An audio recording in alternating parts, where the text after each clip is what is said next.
on the Hour of Politics with me, your host, Anthony C. In today's edition of the Hour of Politics, we are looking or evaluating the oversight responsibility of the National Legislature in the gas shortage crisis that have engulfed our country, Liberia. Again, folks, you heard me. We are evaluating the gasoline shortage, the legislature responsibility, the oversight responsibility in the gasoline shortage that have engulfed our country and more like paralyzed the nation's economy. So the legislature has some responsibility in a major crisis like that. So we are here to evaluate their oversight responsibility. Did they do a good job? Did they do what they were expected to do? Did they go far enough? Did they not go far enough? We want to know all of these things, but before we can get to the level of the legislature, talking about their oversight responsibility, we want to know how everything play out. And today, to discuss this topic, I have with me my guest, Mr. and Advocate Franklin K. Wissett. Mr. Wissett, welcome to Focus on Liberia. Thank you, Anthony. It's always a huge honor to mount your platform. Thank you very much for the invite. All right, Mr. Wissett, right there, our guest on the Hour of Politics. He's an advocate, but sometimes he can talk a little bit of politics because as an advocate, you need to understand the political terrain in order to be able to challenge your advocacy messages so that you can get what you want. And so folks, as you have joined us, we want to say thank you for joining us. Those of you in cyberspace watching us through Facebook, we will now ask you to share our show as usual so that you cannot be the only one to be part of this very serious and critical conversation. As always, I am your guy, Anthony C. And again, the topic is we are evaluating the oversight responsibility of the National Legislature in the gas crisis. So before we get to the legislature, we want to know what happened. How did all this thing come down to the point that people have to forget about school because getting gasoline was so tough because there was a shortage. And so we come to our guest. Mr. Wissett, it's always a pleasure to have you. Can you say a little bit about yourself, one more, maybe a minute or so that those who are seeing you for the first time to know who Franklin K. Wissett is? 1 minute, please. Thank you. So I'm Franklin K. Wissett. I hail from Rivergy County in Liberia, and I am a rights advocate. I am the chairman emeritus of the Center for the Exchange of Intellectual Opinions, and work for the International Justice Group as well. I mean, I'm just in the business of standing for justice, as a matter of fact, and delving into critical national issues. All right, you have it right there, folks. That is Mr. Wissett, our guest, who we brought in to help us make sense of the legislature oversight responsibility, whether or not they were up to the task, whether they started something and then it did not go far enough. So, but Mr. Wissett, before we can get to why the legislature needed to act, we want to know what really happened. From our report, for information we've gathered, there was this reported shortage as evidenced by long queues at gas stations and businesses, especially motorists, people who are in the transportation business, and even passengers. They could not access transportation vehicles because there were no gasoline, or there was no gasoline to power those vehicles. And so it became chaotic in Monrovia, especially. And so people were wondering what was going on, who were responsible, why we had a shortage.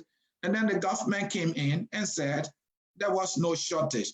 The first information we heard was that there was a data error. I believe you heard that. What do you know about the data error that the government told us about from the very get-go? Okay, great. First of all, it is important to note that the shortage of gasoline in our country is something that has to draw the attention of every well-meaning Liberian. Gasoline shortage is not only unique to Liberia. We know this is something that happens even within the sub-region and the world at large.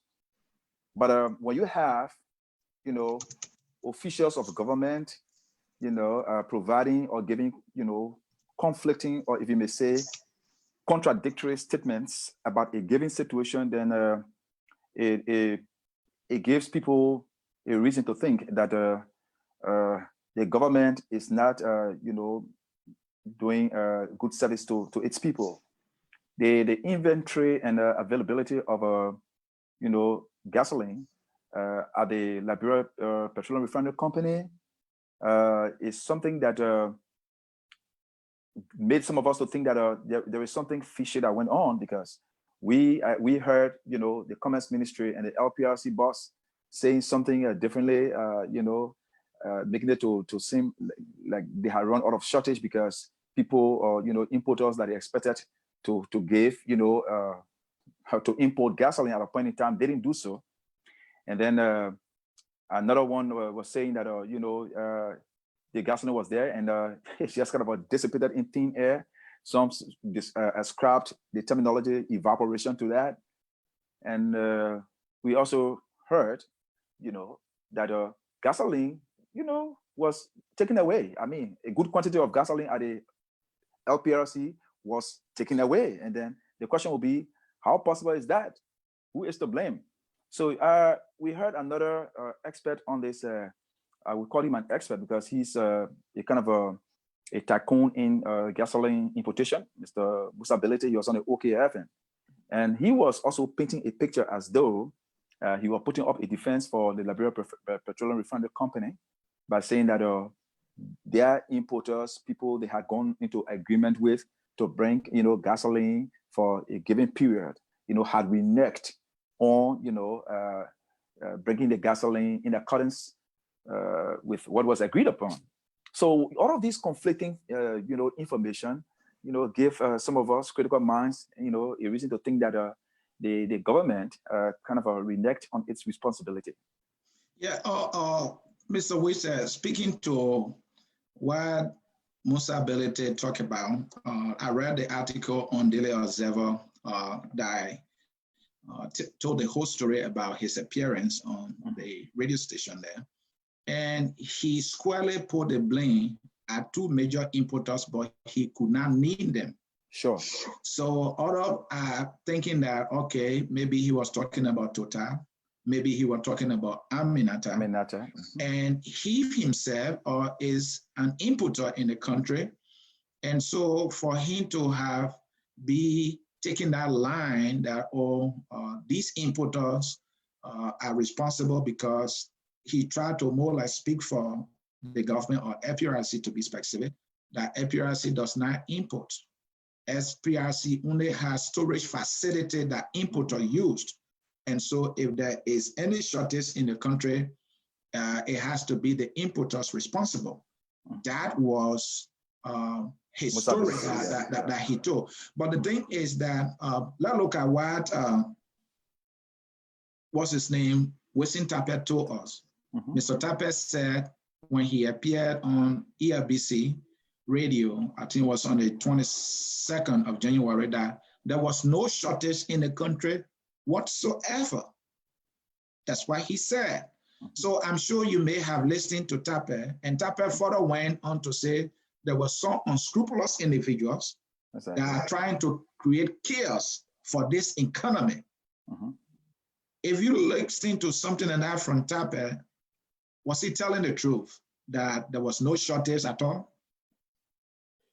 First of all, it is just kind of hard to determine because you and I didn't know initially how much quantity of gasoline was, imported, and how much gasoline the LPRC had in its storage. But when you find, like, for an example, or hear a senior official of government, such as the commerce minister, lamenting over, clandestine, behavior of the people who are actually responsible for the distribution of gasoline in our country, I mean the LPRC, it is something that should really draw our attention, because here is it.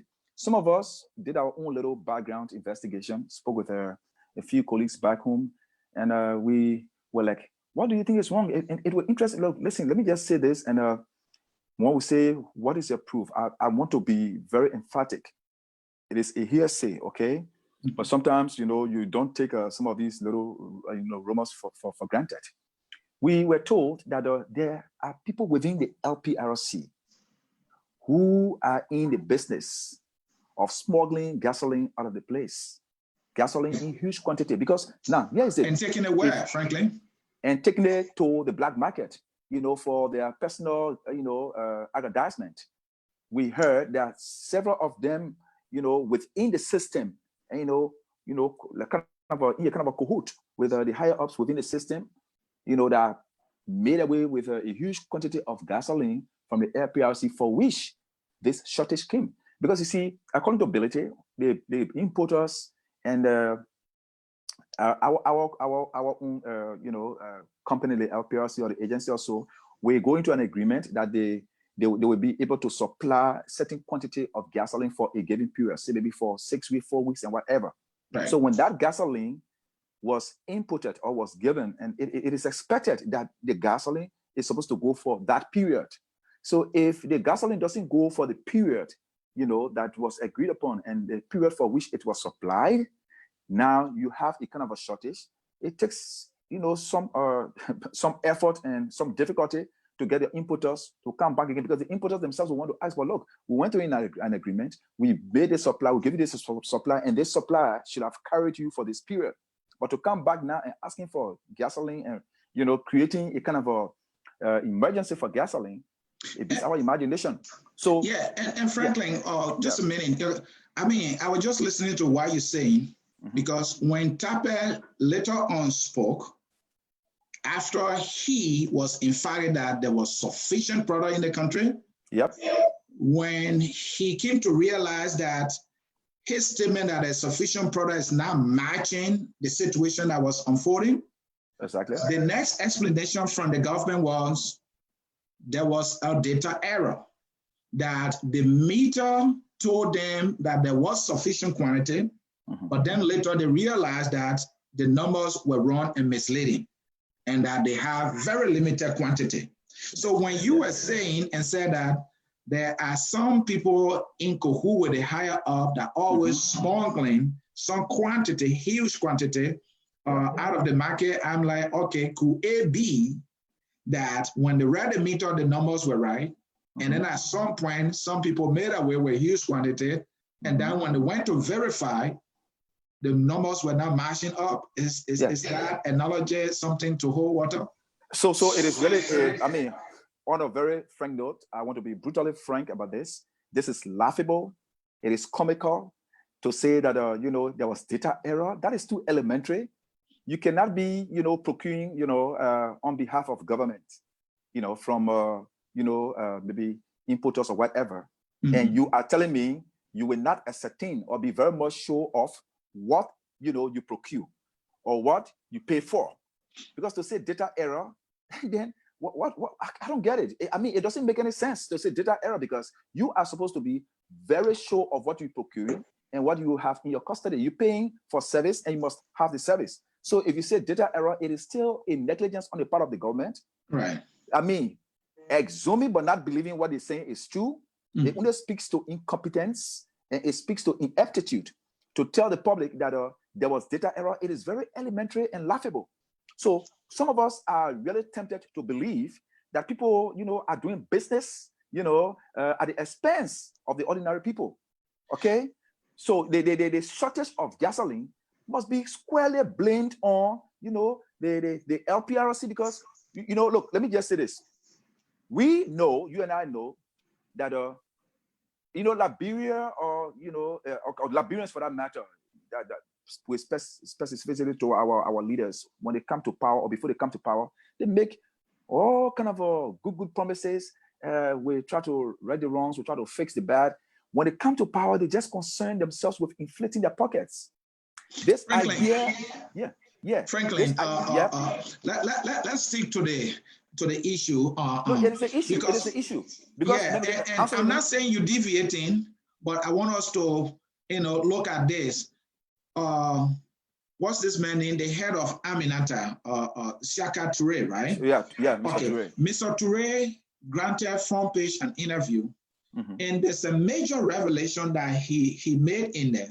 Yeah. And that was, at some point, Mr. Harold Graves, then as managing director of LPRC, put in place what he called a audit report system or audit reporting system.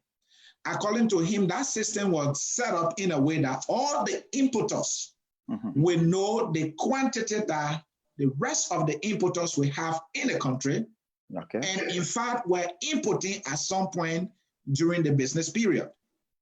So that in itself had given government sufficient information about all the importers' quantity of product that they have in the country. Okay. And he revealed in that interview that for some reason that was eliminated. And when that was eliminated, all the importers could not tell, even the government could not tell the exact quantity that all of the importers were having into the country. And so my question is, if what he said is true, why was that good system taken out or eliminated? Okay, so exactly, that is what I was saying. You have a situation where people, yearn for public offices, and when they come, the only thing they concern themselves with is inflating their pockets. And I won't mince my words on that. Look, this idea of having gas shortage to the extent that our country, the whole economy, came to a standstill for almost a week is something that mustn't be happening in our modern age. Why do I say so? You ran to a place of Sierra Leone, to seek help. What does Sierra Leone do as a country? When they knew that this commodity is a commodity that is in huge demand, they built a very big, a reserve that could, live up to this kind of, emergencies. The LPRC, ever since it has been over there, the storage over there, it needs a very good level of expansion, because when you have, reserve in a situation such as this, you could just salvage the situation. Are people really concerning themselves with that? Yeah, the late Harold Graves, according to Mr. Toure, put in place a system, of check and balance, something that would have really, remedied a situation like this. You got rid of it. Now, what did you bring in? What new have you introduced, to really salvage a situation like this? Because trust me, you have petroleum you have gasoline in the country now, right? Yeah. What if within a period of maybe 4-6 months, we have a repeat of what happened? How are you going to salvage it? You're going to be running to neighboring countries again to bring gasoline? Now, here's the thing. Here is a rumor or speculation that there was huge quantity of gasoline within the storage. You set up a committee, and sometimes all of these committees, the president sets up, to probe matters and what have you. I had problem, first of all, without due respect, Minister Chokon Pui, the Minister of State without portfolio, is a young man, very energetic and vibrant. He's a young man who really wants to, to work. I can see, you can see that in him. Okay. But when you have a situation such as what we really obtained, trust me, are you going to be setting up a committee made up of government officials? Won't you see these people as wanting to cover up for each other? Exactly. The Sentinel can do that. They have the ability to do so. Excellent. You would have tapped from the expertise of civil society groups. Set up a neutral body. That is when you get to the crux of the matter. That is when you know what actually obtained. Because those people will come and conduct an investigation that will be impartial. Okay? They're not in government. Nobody's going to tell, oh, my man, yesterday, you went against me and blah, blah, blah. But when you have the same government officials investigating themselves, are we serious? It's like just doing things, over and again and expecting different results. Yeah, and Franklin, to the point you're making there, so the issue here is a serious embarrassment to the government. Yeah. And it is the very government that is investigating itself to report what? That we did wrong. Sure. And the government will not want to do that. The point you're making there make a lot of sense, that maybe you should have invited an independent body that will look into the matter and say, hey, this is what went wrong. And again, there are two other explanations the government threw out there why they were trying to, give us reasons why we had a shortage in the first place. One of it is the dredging of the port. And then another also was that, APN terminal that handles the operational aspect of the port was rescheduling of vessels, and that kind of pulled the arrival of vessels that should have brought fuel into the country further behind.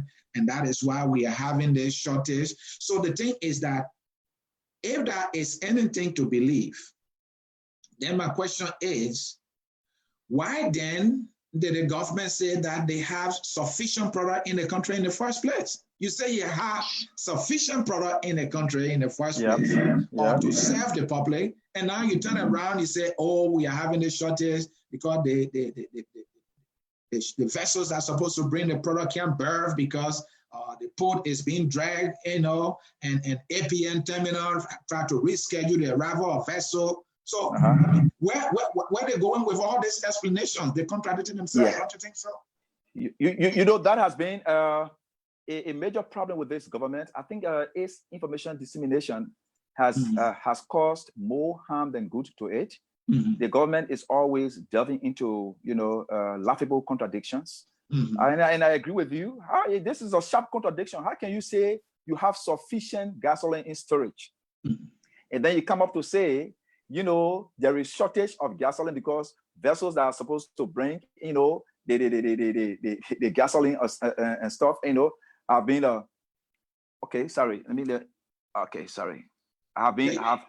could not dock because the port has to be dredged.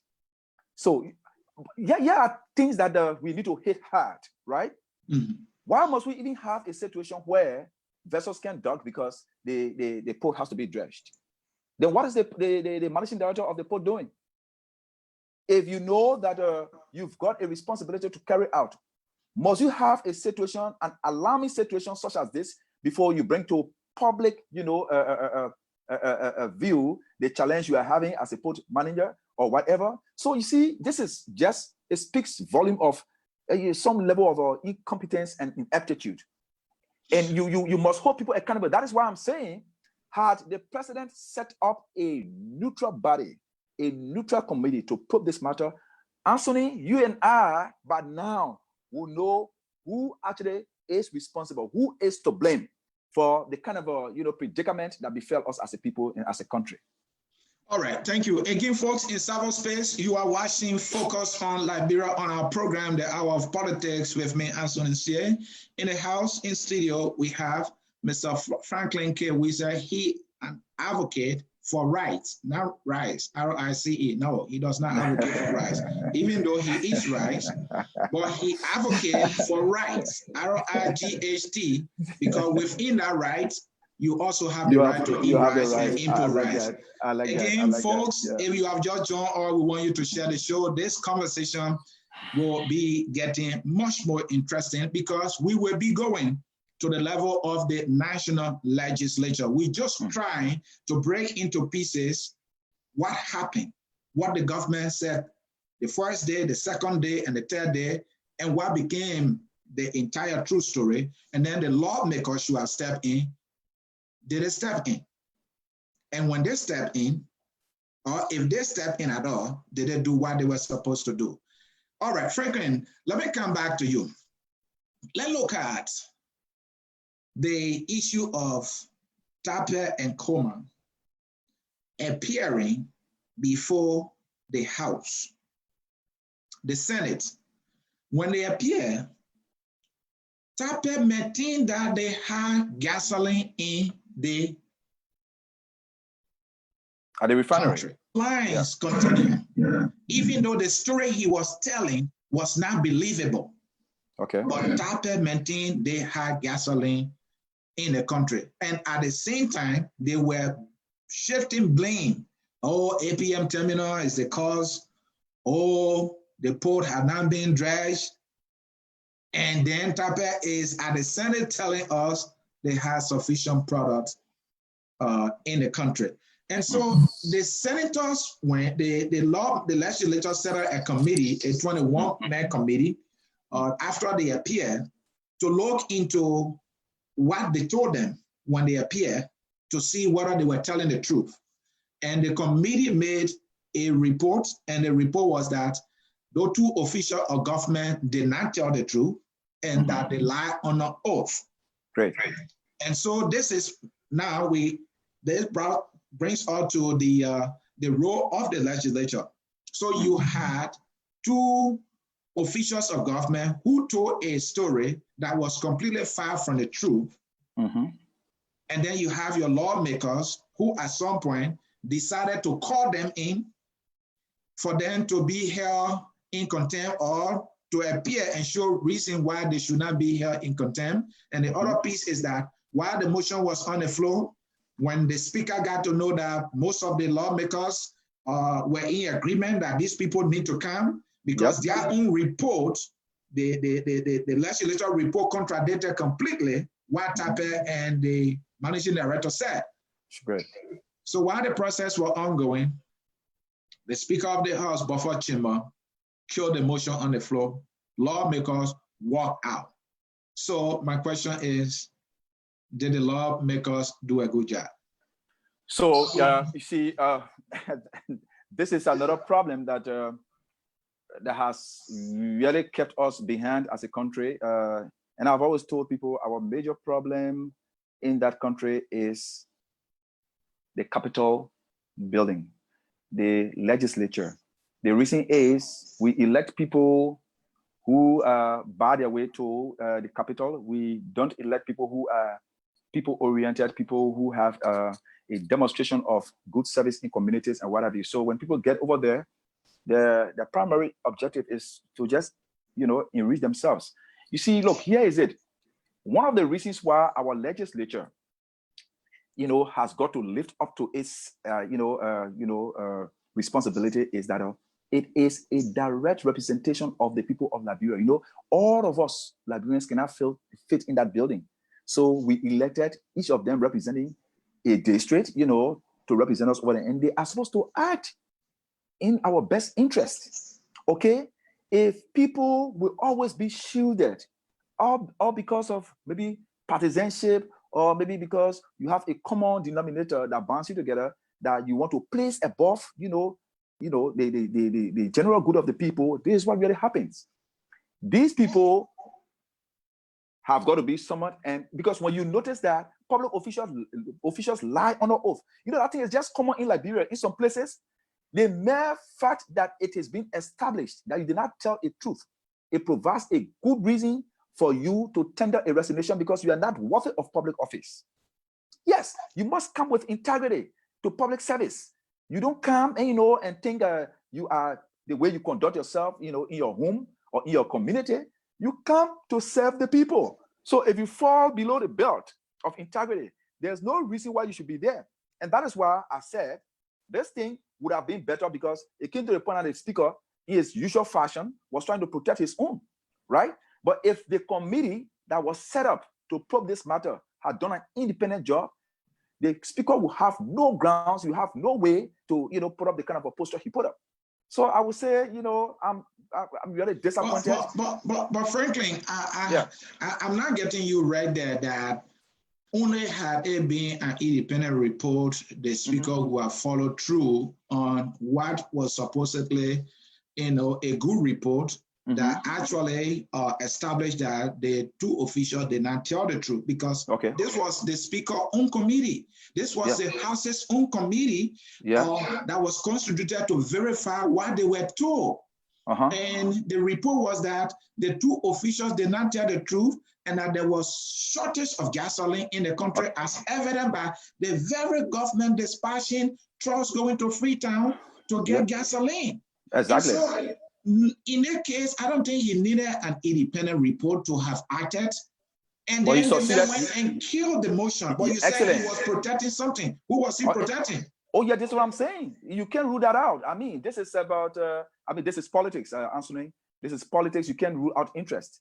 I am saying there would have been more pressure on him, to act accordingly if the committee that had, investigated this matter was a neutral body, coming from like civil society, maybe a religious group and whatever. Such a committee would be, I'm not saying that the one that was set up is not credible, but there is this thing we call conflict of interest. You can't rule that out. So when you have people who are one way or the other linked to X and linked to Y, they want to conduct themselves in a way and manner that X and Y are protected. But when you have a body, probing a matter, has got no link with X, has got no link with Y, it will just be, charged with the responsibility of doing the right thing. And this is the attitude our public officials need to develop. People just take the Liberian people for granted. You have a situation where you know how many people went hungry in that, some people almost died of starvation. You know how many people, went to bed on wrinkled stomachs because the shortage of gasoline could not permit, our farmers to leave from, their farms and bring the market produce to the mainstream capital for people to purchase. And people could not commute to their various destinations because it was seemingly impossible to do so. So you see the kind of hardship and difficulty you had the Liberian people going through, and certain people just playing politics because of selfish motive. Frankly, that's the angle from which I'm looking at it. Yeah, the speaker had no business, because if he killed the motion that I know he did, let me tell you, my brother, there is a kind of a consonance, a kind of a look, there is this kind of a agreement amongst those guys at the level of the Capitol, the speaker being the arrowhead of all the kind of manipulations to just kill certain things, and they will not go anywhere. So what has been the position of those guys from within that served on the committee that told you, so look, Mr. Speaker, this is the true picture, and we really need to hold these people in contempt because they lied on an oath. What stance have they taken, or they just walked out of session? Franklin, yeah. Franklin. Yeah. So when an official of government lie on an oath, and it is proven to be so, what can the legislature do? That's perjury. That's perjury, and it is punishable by our laws. You cannot do that. You are not supposed to do that. It is criminal in nature, and it is punishable by our laws. So you can't shield people who commit perjury and still call them honorable men. No. So you think by the lawmakers working out in this agreement to buffer Chima's decision and in protest, it didn't really serve any purpose, right? That was not enough. That was not enough. That's what I'm saying. Walking out of the session that particular day, look, just the way the guys do their things, my brother. I don't want to, thank God I'm not over there so that somebody won't say, oh, you let it be held in contempt. That's the way the guys, sometimes some of them are just walk out, why they do that? They do that so that later on they can be called behind the curtains. And the next time you see that thing is tabled, it is placed under the carpet. The thing is, stand up against this man. He's just first amongst equals. This is what I said about Mr. Let's say Speaker Chambers, when he said that he will not affix his signature to retributive justice. You only do for restoration. At the time our petition was, I'm just throwing light on something. The petition had been sent to committee room.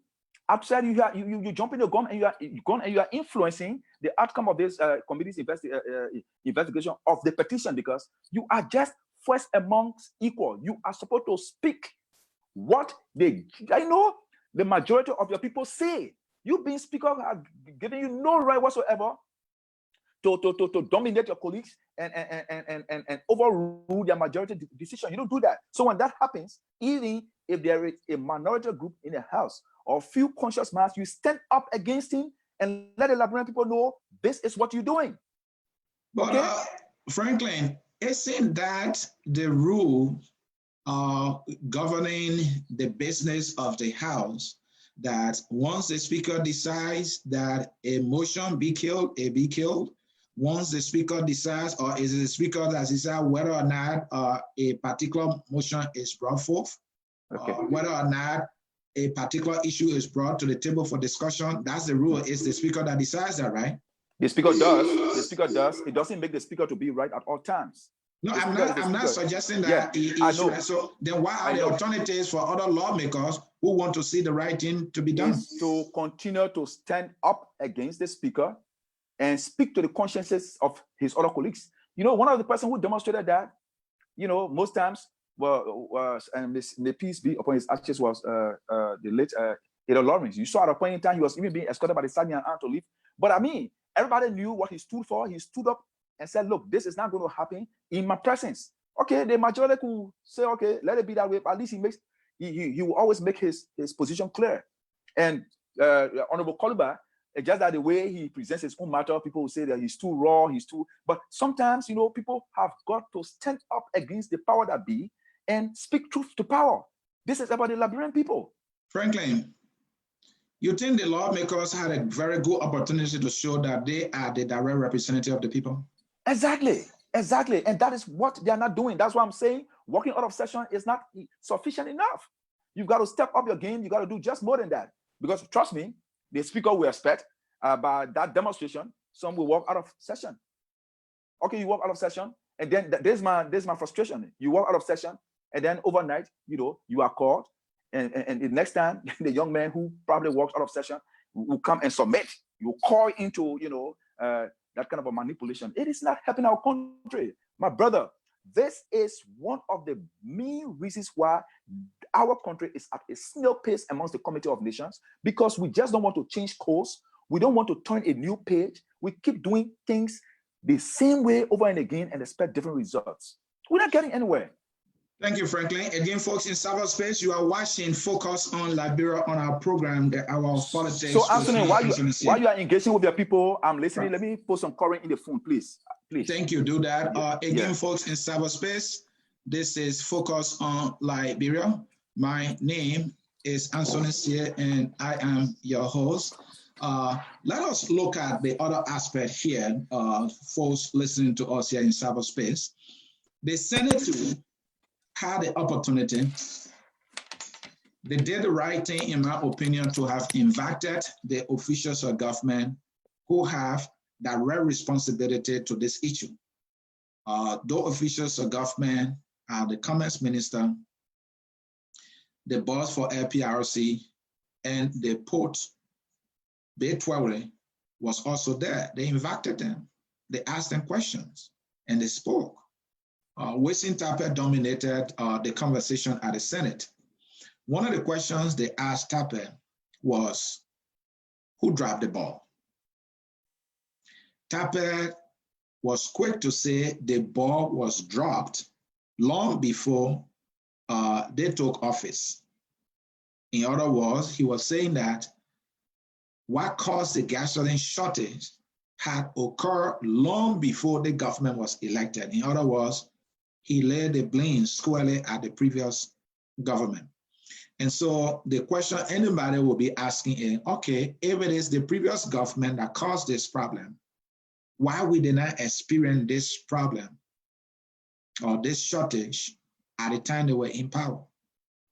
Anyway, somebody might argue that, sometimes the place you stump your toe is not the place that you fall.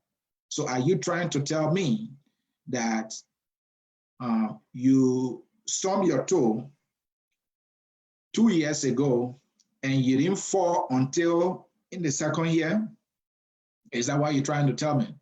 So if we can agree that 2 years before this government could take office, that was when something was done wrong that caused this shortage. So when their government took over, is Mr. Tape trying to suggest to us that for the past 2 years, they didn't have the ability, they didn't have the knowledge, or they could not ask for help to mitigate this problem, to have put the problem under control, to have found a solution to this problem, just so that we did not get the shortage that we had, Is that what Mr. Tapper tried to tell us? So in my opinion, that which Mr. Tapper said, even for the sake of argument, if we can agree that, okay, yes, the problem was caused by the previous government. So you took over 2 years ago. Why couldn't you solve the problem to prevent the gasoline shortage? And you listen during our broadcast, at some time we said that Shaka Toure, the head of Aminata, said that there was a report, audit report system that was in place. That system was there to tell the quantity of product all of the importers had in their inventory. Government of Liberia knew through LPRC, Ministry of Commerce, and all the importers themselves knew the quantity that their fellow importers had. And so it was transparent that you could just walk to Commerce Ministry or LPRC, and you will right away be able to tell how many quantity of product Aminata, Total, and the other importers had in the country, and knowing the exact amount of product that is being consumed by the country, maybe on a monthly basis, you will know that, yes, we have sufficient product in the country. So that explanation by Professor Tapper, I don't see how it holds any truth at all. And the thing is that it came out to be that, in my opinion, they were not telling the truth. Now, at the Senate, when Professor Tapper was put, who dropped the ball, when he laid the blame on the previous government, the senators continue to ask him, Mr. Tapper, if you can't answer that question, who dropped the ball? We don't want to hear about what happened 2 years ago. This problem is now. Who dropped the ball? He refused to answer the question, and none of them could answer that question. But another interesting thing he said, in his justification to stick to his previous story, that there was no gasoline shortage whatsoever in the country, Mr. Tapper went further in the Senate by saying that, look, the situation they had was like you at a college and you have 6 windows, 7 students meals, and all of the 6 windows has sufficient food to serve all the students. And out of a sudden, maybe the machines that have been used to serve the students, out of the 6 windows, you have 4 windows for some reason went down. The other 2 windows, in analogy to prove that gasoline was in the country, he said, the other 2 windows had sufficient food to serve all of the students that were in line. But this time around, the rest of the students at the 4 different windows have to line up to the 2 remaining windows. And so he said that was causing the long queue. Franklin, if you are back with me, you think that analogy is anything to believe? Okay, while Franklin is getting adjusted, I will say to you folks in cyberspace, we will be sharing the phone line very soon so that you can join the conversation and tell us whether or not the national legislature, the Senate, and the House of Representatives were able to provide their oversight responsibility as they were expected in such a crisis that, in my opinion, have dealt the economy a very serious economic blow. And I saw people in the streets stranded. People were in line for days. You know, people could not go to school. Schools were closed. And the government generates significant revenue from the petroleum products. The taxes that have been levied on each gallon of product gives the government a huge amount of money. And this is a government that has been struggling to raise significant revenue. For them to make that kind of, colossal mistake and think that, it's anything that they can justify, and all the justification they've made came out to prove completely flat. Franklin, are you back with me? Please, let me just say something as you try to get some calls from our people. And I want you to bear with me. It was never like this the last time we had a show. Yeah, Franklin, it's okay. I'm having a little problem with my phone, so I've got to be like close to the charger and all that. Look, first of all, to answer your question of whether what Minister Tapper said, was true or whatever, I would say it was a bold-faced lie. Okay, it was a bold-faced lie, and it was just intended, as usual, for this that quote-unquote blame shifting all of the time. You want to blame people for your own missteps and whatever. You said it all right. It was a colossal mistake, colossal in a sense that look, in the West, you are in the West. You know what even one day of electricity shortage or so can cause in this country. One day of it that people will now have electricity. You know what it costs here, and people will press charges for that. In our country, we take everything for granted. These public officials, and look, if our president, we are heads should be rolling. How many times will our public officials continue to delve in these kind of errors, and we always let the sleeping dog lie? Look, answering, this is the problem with our country. We keep doing the same thing over and again and expecting different results. Is it the first time that public officials come contradicting themselves? It happened with the issue of the quote-unquote 16 billion. Where you had the information minister saying something else, you find the finance minister coming on and say, do not mind the information minister. Don't mind what he said. Imagine public officials speaking, to national issues like this. So what I would say is that yes, I must commend the legislature. I think it did a good work to invite them, and that is an oversight. But it has to go beyond just that.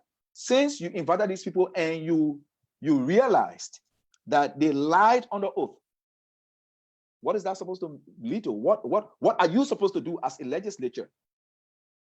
Yes, because you are the same ones who confirmed. So if you confirmed a public official who is expected, to work within integrity, and comes before you and lies under oath, what are you doing? So it is just a continuation of the oversight, and we are challenging the legislature to step up its game, to go beyond, just exposing the people. It's like you name, you expose, and then you, to some extent, you levy punishment. Don't let it go just like that.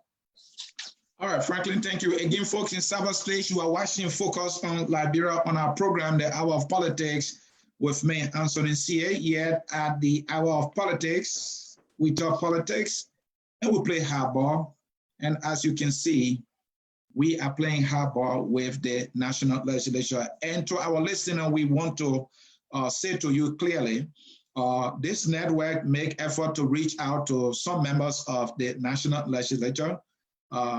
We reached out to a particular lawmaker who told us first, he's not a speaker. I told him, I know the speaker. His name is Buffer Chambers, and I know you and I call you. And what I want you to tell me is what happened in the House of Representatives when you were trying to get a motion to invite those two officials of government to show reason why they should not be held in contempt for telling why your report termed as a lie that they told at the time they appeared. That's all I wanted from him. He told me he's not a speaker and he can't speak to that. And in fact, I should reach out to the chairman of the committee that was set up, the 21 committee, to probe into the matter. And it is the 21 committee, their own committee, that said that those two officials of government did not tell the truth, that there was no sufficient, there was no shortage of gasoline in the country. Their report said those two officials lied. That is why I wanted the lawmaker to confirm and tell me what they were doing about it. But he told me he was not a speaker and that I should talk to Zoe panel, I believe he said, who happened to be the chairman. We made effort to get the Zoe panel. I asked him to give me Zoe panel number. He promised that he would give me the number for me to call Zoe panel. He did not text me the number. So folks in cyberspace, these are our lawmakers we are depending on to hold public officials accountable in their responsibility of performing their oversight role, so that officials of government who are in position of trust might be held accountable in their responsibility. And Franklin, Again, my dear brother, Tape, Betwewe, the boss of LPRC, at least I would want to say that we should be happy that the legislature called these people. This is something that they don't do often. Let us also be happy that at least we heard them and we saw them on camera asking these people questions. My frustration is that that's the only thing they could have done. Could they have done more? You ask these questions, your room report said that these people did not tell you the truth, that they lie on an oath, and then they just stopped there. Was that enough? Franklin is getting adjusted there. Folks in cyberspace, I think the lawmakers did not go far enough. Hold on, Franklin. They did not go far enough. The fact that those officials of government told a bold-faced lie in front of you, evidenced by the long lines, evidenced by the government dispatching tanks to go to Freetown to get. How do you have sufficient product in the country? And you are dispatching tankers to go to Freetown to bring gasoline. Exactly. What is the truth in it? And at the same time, you are telling us that, oh, it's because the port had not been dredged. And then you are telling, APN terminal is, trying to carry on rescheduling of vessels. These are people giving reason why they didn't have sufficient product, and at the same time telling you that they have sufficient product. And Minister Tape will tell us a callous story that can't hold any water, and those lawmakers, all they did was ask them questions and let them go. And today, those people have their job. Where is the accountability? Can we count on the lawmakers? Folks in cyberspace, before Franklin come in, we have opened the phone lines. The number to call, 605-313-6004. Again, 605-313-6004. And when you call that number, you need to enter the code 719403. I share the number right there. Look for the name Anthony here, and you will see the number. Call in and participate. We are taking call. Franklin, you come in. Yeah. So first of all, it is noteworthy that presidential appointments are squarely the prerogative of the President of the Republic of Liberia. But even after his nomination, these public officials go for confirmation. So when that honorable body, confirms a person, and then later on gets to realize that that person lacks integrity, all it is supposed to do is to pass a vote of no confidence in that person, and the president can act accordingly. Because when the legislature passes a vote of no confidence in you, you are not worthy of public office in as much as the president wants you to serve. And until we begin to take some of these hard decisions, we will still find our country, lacking behind amongst the Committee of Nations. We'll still be doing those same old things and expect different results. Anywhere that a country or a government, under a serious government, a very serious-minded government, I'm telling you, heads should be rolling by now. How can you go before that honorable body and lie? When you create an impression that there was enough gasoline in storage, and then another impression that there was gasoline, gasoline could not come into the country because the port was not dredged. Those contradictions are enough to plunge the country into chaos. To justify your lie as a bold-faced lie that there was enough gasoline in store, how come people were in queues for a number of days, almost a week, in search of gasoline? And they themselves felt the pinch of it, because as a government, you said it all right. You know how much you generate from this product. You saw the challenge you have as a government. So you as a president, and this is where sometimes, I get very much emotional, you are a president and these things are happening right before your watchful eyes. For how long will you continue to tie the national stewardship of our country to partisanship? For how long?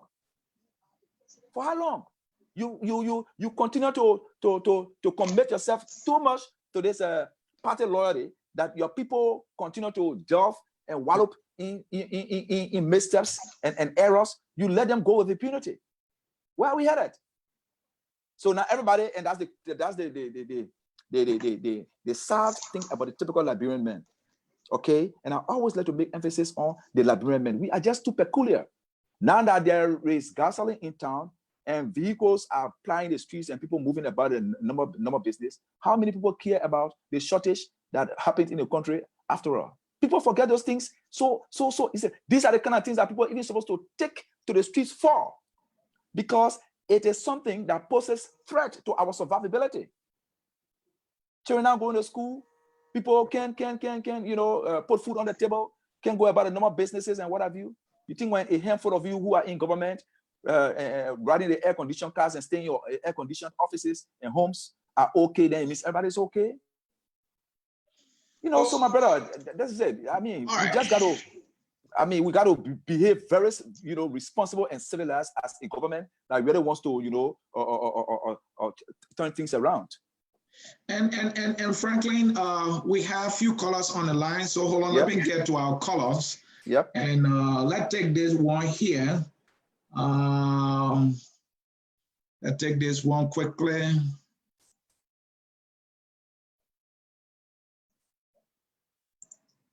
Hello? Yeah, call out your name. Where are you calling from? I'm Kesali. Muted. I'm Kesali Daba. I'm calling from. Unmuted. Yeah, go ahead, Daba. Hello, I'm Pete. Yeah, Kesali, go ahead. Yes. Also, okay, thank you very much, Mr. CA, for giving me a platform again once more. All participants are muted, and they can unmute themselves. Go ahead, Frank. Daba. Yeah, you keep muting me and unmuting me. That's why. Yeah, go ahead. I'm okay now. Yeah, you are.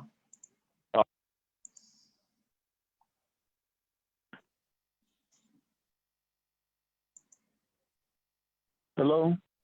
Yeah, go ahead. You get me now? Kesali, you are loud and clear. Yeah, okay. I'm just saying, when it comes to this corruption thing in Liberia, sometimes I wonder what's wrong with us Liberian people. Because if you look at the gasoline situation, there was a complete criminal activity that went on. Gas was shot. Those government officials went before the House of Senate and they lied on an oath.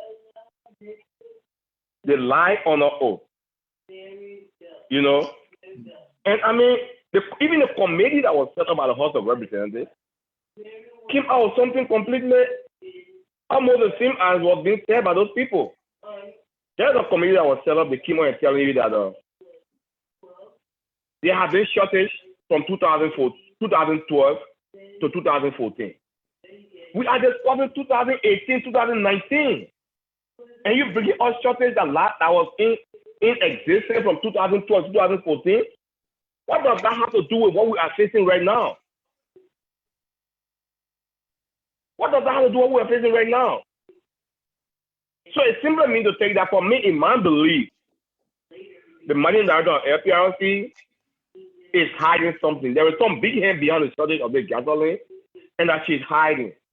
Why it is true that gas evaporates, but it evaporates at a very lower pace with the protection that those tanks has. It is made in a way that the gasoline will evaporate, but at a very lower pace. You cannot have 1,000 gallons evaporating in 1 year, no matter the quantity you have in stock. Not to talk about over 25 to 30,000 gallons evaporating in a single year. So like your guest is saying in studio, what we expect the Liberian people to be able to move, to talk about protesting, we don't do nothing. This was the time that people should have protested. Government officials coming to other line to us that there was gas, and the following day you are going to tell them to get gas. Then where is the gas? How can you tell that you have gas in stock today, and then tomorrow you are going to sell them to have gas?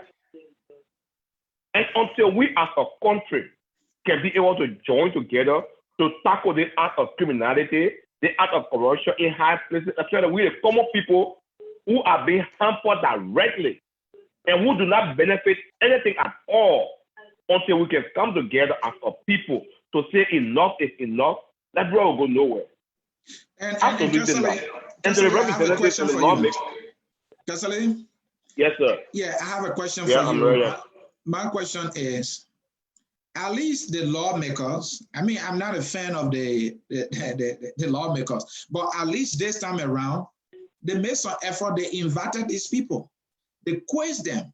And from the level of work they've done, we got to know that the government was not telling the truth, or those officials did not tell the truth. And so the fact that they lied on an oath and that they told a complete story that was false, as evidenced by, then sending people to Freetown to get gas. I have gasoline in the country then. So don't you think now the ball is right in the president's court to act if he feels that there's a need for him to act?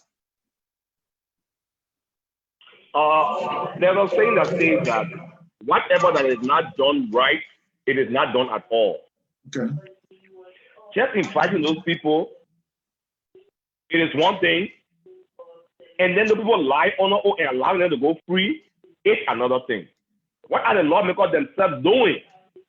They have the right under the Constitution. You can declare those people personal non grata. Yeah. Those people cannot, they cannot work in government office anymore. In our Liberian setting, we say we can declare the government boom. Tell the president what the people did. Write the president informing him of those people's action. And that you guys as a team of lawmaking house can no longer work with those people because they lie on the oath. They violated the Constitution to the higher extent. They should be punished under the law. Until that can be done, the lawmakers have done nothing. Yes, sir. Kasali, the last time the lawmaking body declared Eugene Fagon in our Liberia time a government boom, they declare him as a non-governmental material. The president brought him back into government. So what you want the lawmakers to do? Because if the president still wants these people, whether or not they declare them, non-governmental material, the president will continue to use them. So what you wanted to do? Okay, Mr. T, this is the problem. Okay, this is the problem, right? Mm-hmm. You know, the framework of our Constitution were not crazy. They knew that things like this would have happened. Each branch of government, according to our Constitution, is separate and independent, right? Mm-hmm. If we declare that we cannot work with them and the president continues putting these people under, strengthen the president, strengthen his office. Tell him that you guys are independent. You people represent the people. You are the voice of the people. You cannot keep doing these things to the people and the government president keep bringing them back and you do nothing. It simply means that the president is having power over you people. So until they can be able to tell the government that the president that they themselves have power, and keep allowing these things to happen, then we'll continue seeing to where we are. Nothing keeps happening for us as a country. Thank you. The poor people keep suffering. Thank you, Frank. Thank you for your participation. We have a lot of callers on the line. Your final thoughts so that I can go to my next caller. Yeah, my final thought is that the lawmakers do their job. They started the job already. Like at the beginning. Until they can complete the job, they haven't done nothing. Just inviting the people is one thing, and making sure that the people are punished for lying to us on our own and violating our Constitution. It means that they have done nothing. Thank you very much. Thank you, Kasali there, making his point. Let me go to my line again. This time, this one. All right, caller, your turn. Your name and where you joining us from. Okay, good evening, sir. I'm P. Jimmy Kofa calling from Maryland, USA. Mr. Kofa, welcome to Focus on Liberia. This is our program, The Hour of Politics. Your question or comment, please. Okay, what I have to say here is that I was born and spent most of my life in Liberia before coming to the States. Okay. But at the point here, I listened clearly to Buford Chimmer when he was when you were in the house.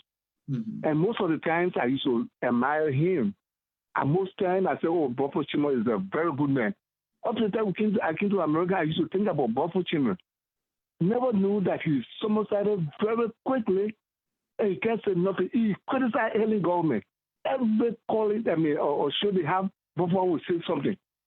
To my great surprise, he joined, Brother George Weah, from the slum, from the native background, who should have had the compassion of suffering people. To suffer our people there in Liberia and other clapping hands for them, brother. You know, I can't really think of what's really going on there in Liberia. He listened to all of the allegations, even the justice minister, the chief justice, all listening to the allegations made by a lot of people. They have never wanted to summon anybody from the government to say this money or this thing that have been missing. What have you done about it? So what I'm saying here is that the country there, there's a need. Listen, most of the time on YouTube here, I witnessed Kigali. 1994, there was a tragedy, as you all know, in Rwanda, where they killed over 800,000 people. But now come and see, Kigali is one of the cleanest cities. In fact, the cleanest city in Africa. Up to now, the people still working. Georgia got there, I said Georgia, Liberia will be the second Kigali. Never knew Georgia will be a big, I don't know what they call TVP, Giant Kurigo. What they can call him. But my brother, I'm so surprised. This is what I have to say tonight. Even Wilson Tape is my uncle from Kabada. My mother, he and my mother, he's my uncle, as I said. But to my greatest surprise, for Tape to stay out there as a common minister for 2 years ago, if you know that the government is corrupt, let him call press conference and resign. I'm sure that you listen to me tonight. I'm P. Jimmy Kofa. Wilson Tape, you know me. I John Kofa, our son. From Woba. I'm blessed. Thank you. Brother. Thank you, Mr. Kofa. Yeah. We appreciate your contribution here. Focus on Liberia. Folks, in cyberspace, again, you are watching Focus on Liberia. My name is Anthony Sier hosting. We got the phone number there posted. The number is 605-313-6004. When you call that number, enter the code 791-403 and make your contribution. We are discussing the oversight responsibility of the National Legislature in the gas shortage crisis that we had.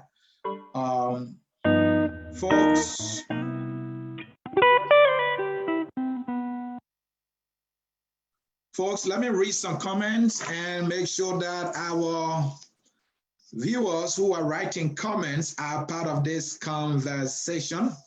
Mr. Dave Ja writes, they called them to question them because they, the lawmakers, they could not drive their V8 engine SUV. Dave Ja is saying the only reason the lawmakers called those officials of government, they had no gas to drive their SUV. Other than that, if they had gas, they would not call them. I don't know, maybe Dave Ja is right, because during my research, I saw the Chief Justice. He was driving Ford Explorer. If not, no, I think Ford Expedition. That's the one he was driving.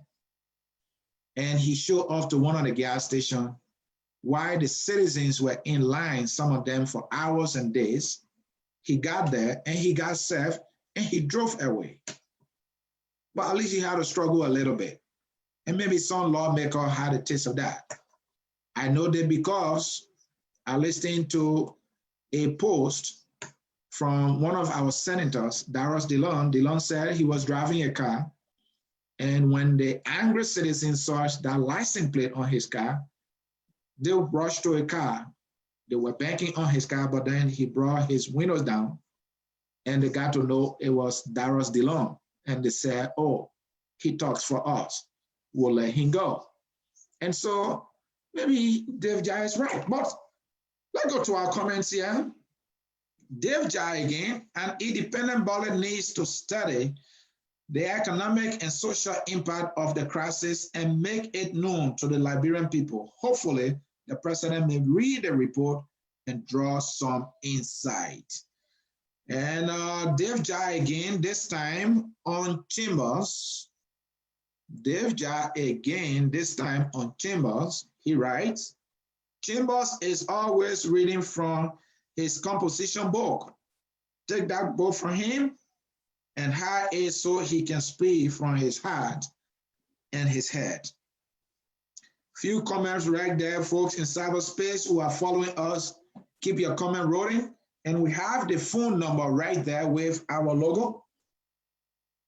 That number is 605-313-6004. Enter the code right there, 79403, and be a participant in the conversation. Folks, we will now go back to our guest, Advocate Franklin K. Wisse. Mr. Wisse, while you get set here, let me get this political orange peel for you, and then I'll see if you can swallow it.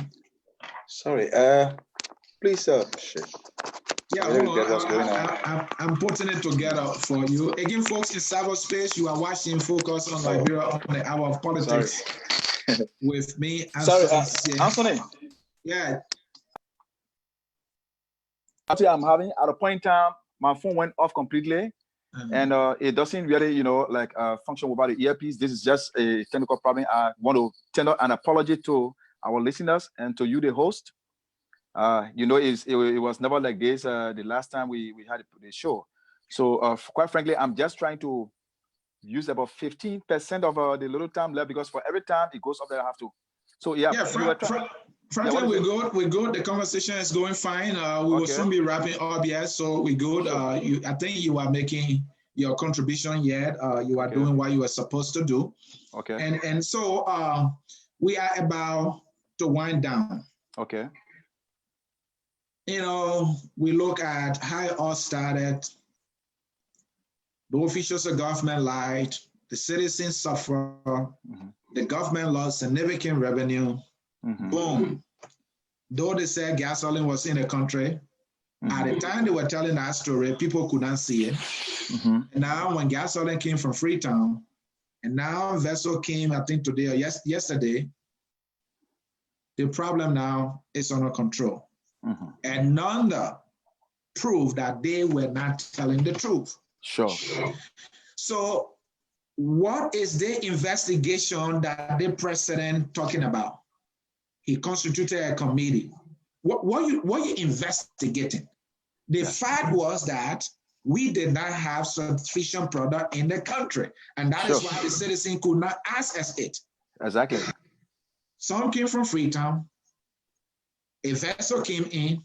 Boom. People getting gas. So why you need investigation for?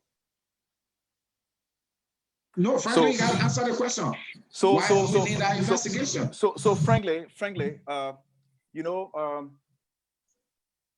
that is one of the reasons why I respect your platform, because I see you doing your best. And let me not shower too many praises on you, but I see you doing your best, trying to be really balanced in your presentation and speak truth to power. That's the only way this country can get better.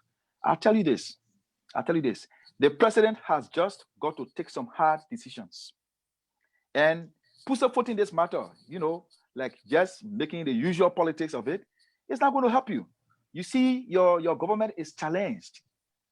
Many reasons why people think you are not succeeding. Don't be carried away by those little, roles you go to dedicate here and there. Let me tell you, the infrastructure and every other thing that you try to develop, if your people don't have self-esteem and they don't have integrity and they don't have dignity, your people will not see you as their leader. That is when you find people every now and then, wanting to take to the streets. It is not that they just don't like your physical morphology. No, it is because they are, badly, adversely impacted by your governance style. I tell you, if this president will want to leave an enviable legacy, he's got to muster the courage and deliver leadership, in accordance with the aspiration of the people who overwhelmingly voted him. You enjoyed votes from 14 of our 15 political subdivisions. Isn't that outstanding? Do you want to disappoint your people? And I see you still allowing yourself to be misled by the quote-unquote educated people who claim to have so much education. You are the people's servant. You said it all right. What is there to investigate? Somebody said there was enough gasoline. There was no shortage. And you have to be running heter-scatter going to neighboring countries to bring gasoline. Even Aminata had to, and I want to say, hats off to Mr. Toure for that bold initiative. Any moment from now, I could go off.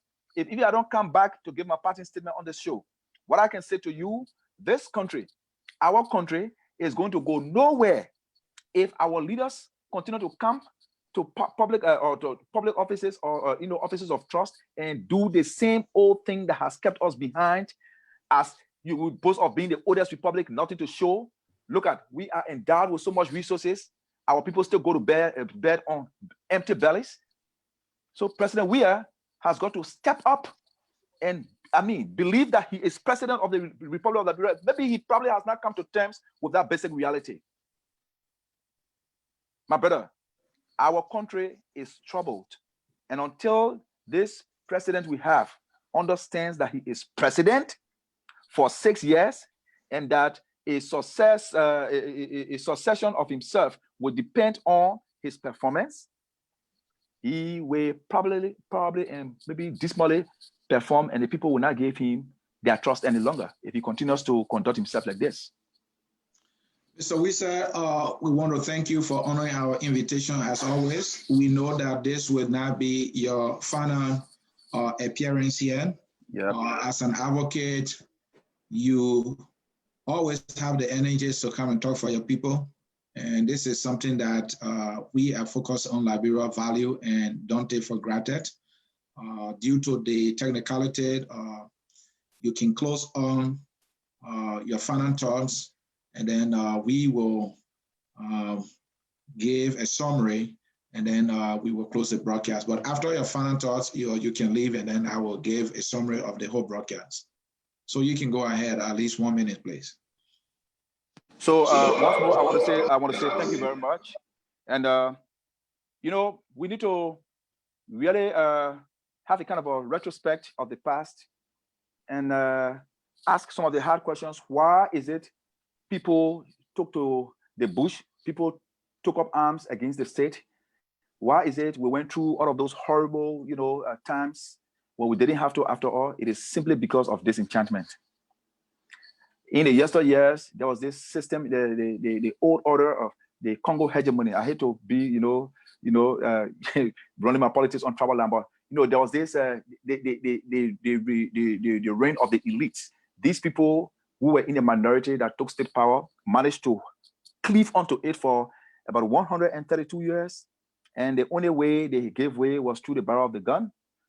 17 enlisted men overthrew. I am just running through this history, not encouraging anybody to do same, but I'm only trying to tell you why your platform, my platform, and the platform of other rights advocates, have changed the dynamics, because we have the democratic space for people to express themselves and speak to the governance of the state.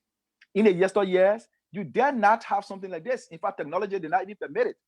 But when people gathered to cross-pollinate on national issues, you just find, a plainclothes security, like running them off and taking them to prison. So those people who were taken to prison in those forms and manners, their relatives and other people and well-wishers started, having their anger piled up in them. They fell prey to temptation. That is why when people told them, the only way we can change the system is to go to the bush. That's how all of this whole thing happened. We don't want a situation where people will get disinternet tomorrow and go. I tell you this as I leave. The midterm election that is expected this year. My brother, just note this. If Kia is not taking that election, will not be held at all. You need 20 million United States dollars to run the election, the midterm elections. The Elections Commission is crying now that even up to now, a penny has not been released to them. When will they start work? The election is going to be in October. When will they start work? Why do we keep doing things, the same way and expect different results?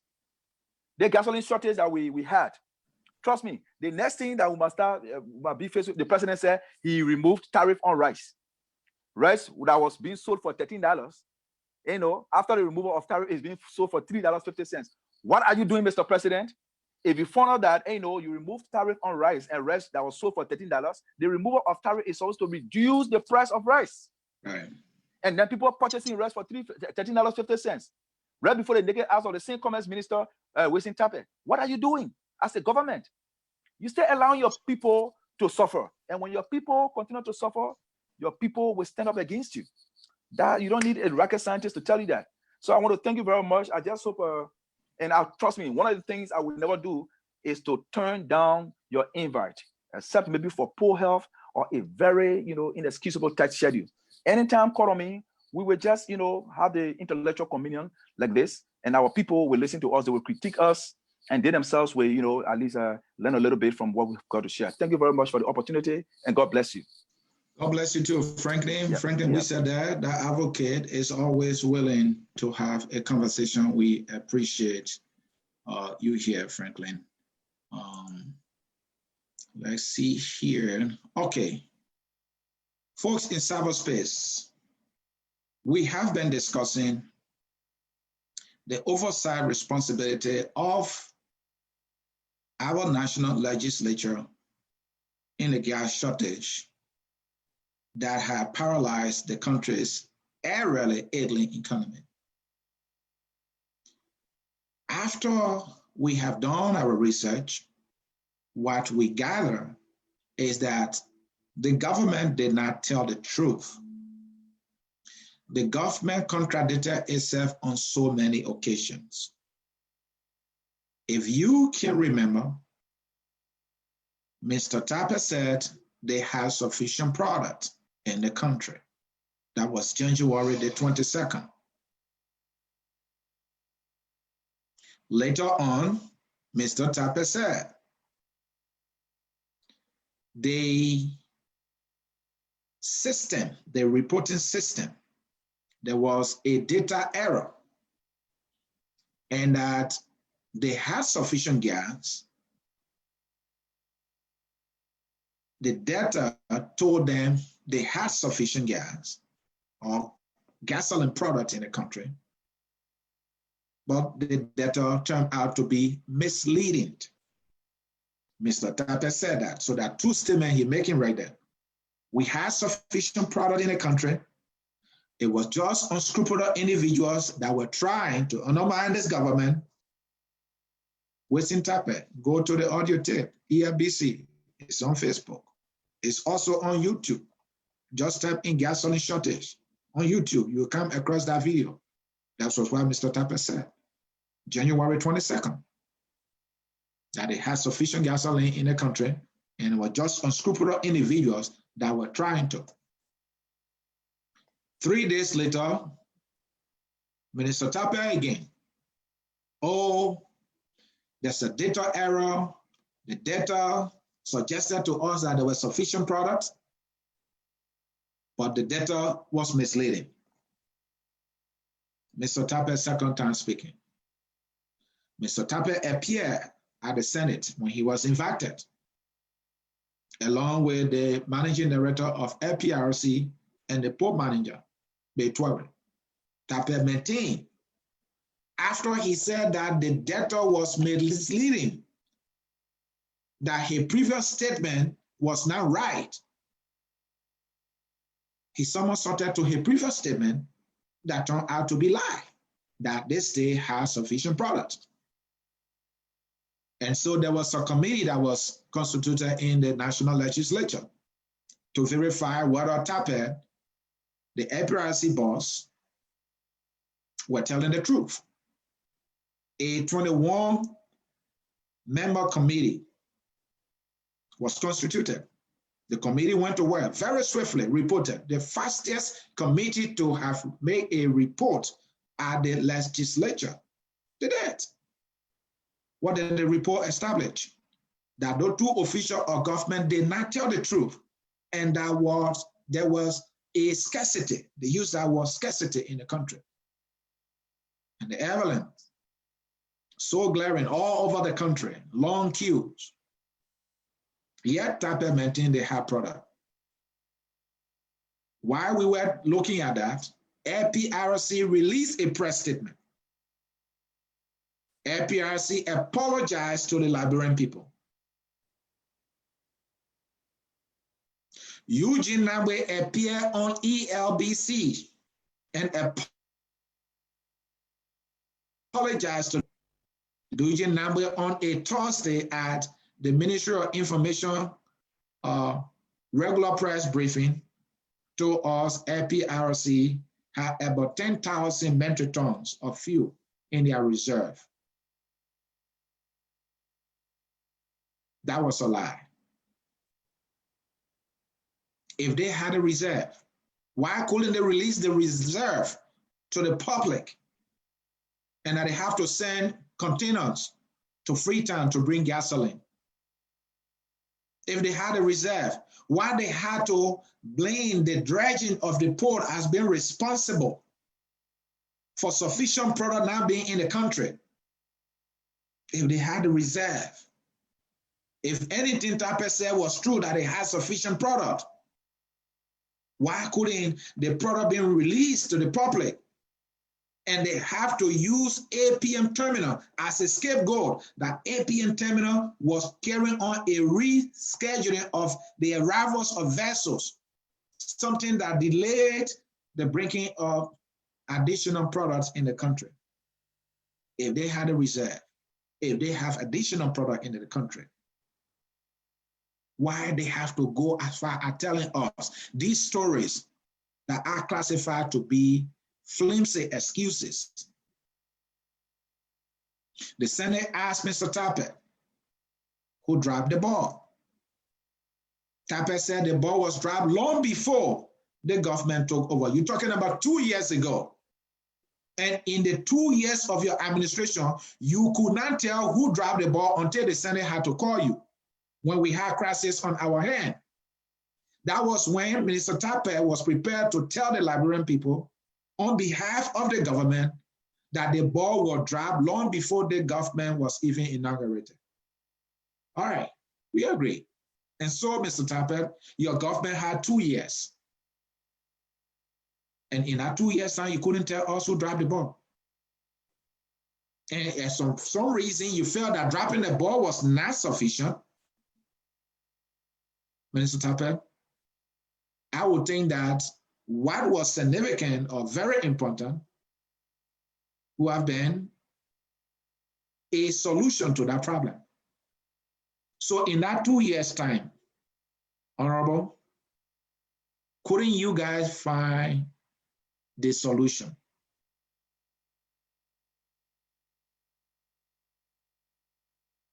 They went as far as telling us that the problem was caused sometime between 2012 and 2014. Folks, can you imagine this? Can you imagine this? This is the story our government has to tell us. Justifying, at the same time apologizing, and at the same time telling us they have sufficient product in the country. There is committee report at the National Legislature saying that they are telling a lie. The officials of government lie on an oath. And so, to conclude this, which is our topic, after giving you how it all went down, the lawmakers had to act. I commend them for calling them and putting them on camera for us to see them questioning them, and for us to also hear them answering the questions.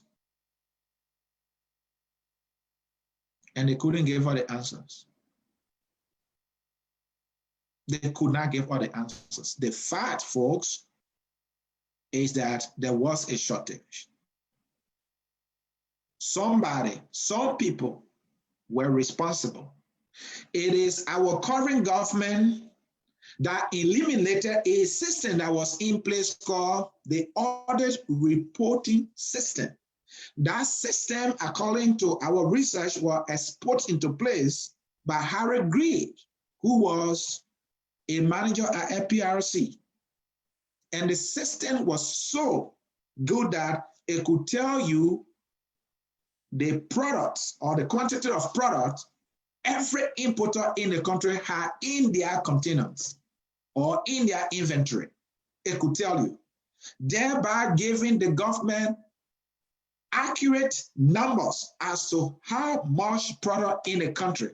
And because of that, throughout the administration of the past government, that our current administration is trying to blame, we didn't have a shortage of this magnitude, to the point that we had a crisis, a crippling crisis on our hands.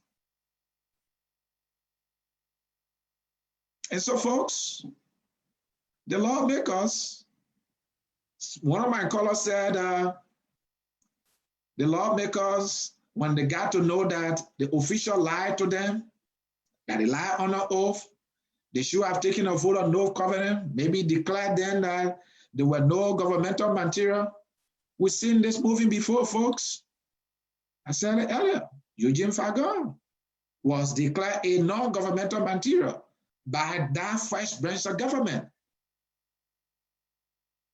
A few weeks later, he was into government and he was speaking for our government, a non-governmental material. And so the question is, what could the lawmaker have done? That is what I want to leave you tonight. What could the lawmakers have done? They called them, they questioned them. From their questioning, it was established that they lied and under oath, thereby giving a unique picture of what happened. And maybe, so to speak, who all were responsible. Like Tapper said, if the ball was dropped years ago and you got to know, you and your team at PRC, and you supposed to find a solution within the 2 years period.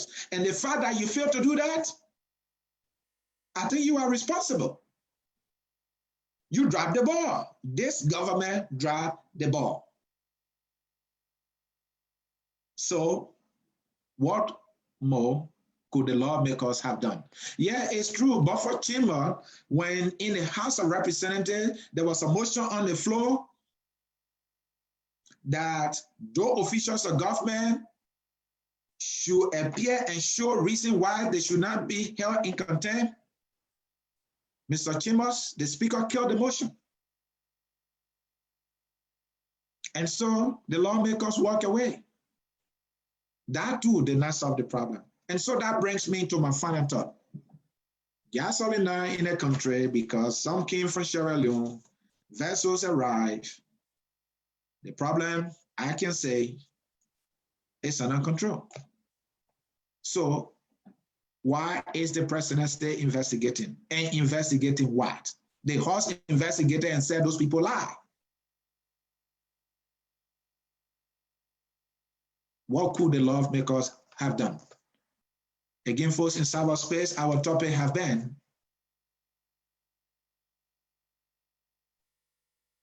the lawmakers, their oversight responsibility in the House. In your opinion, were they up to the task? If I can paraphrase the topic. And so we nailed it for you.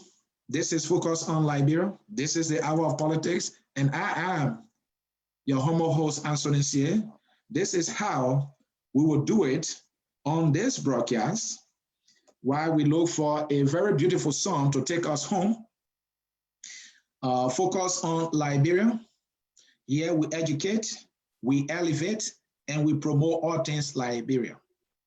Our broadcast that you just listened to will be on YouTube in the next 1 hour. Go to our YouTube channel and subscribe. Share our show. That is the only way we want you to contribute to what we do here. We appreciate you, our fans and our followers who listen to us. This network is here to give you nothing but an analytical truth. My name is Anthony Sie.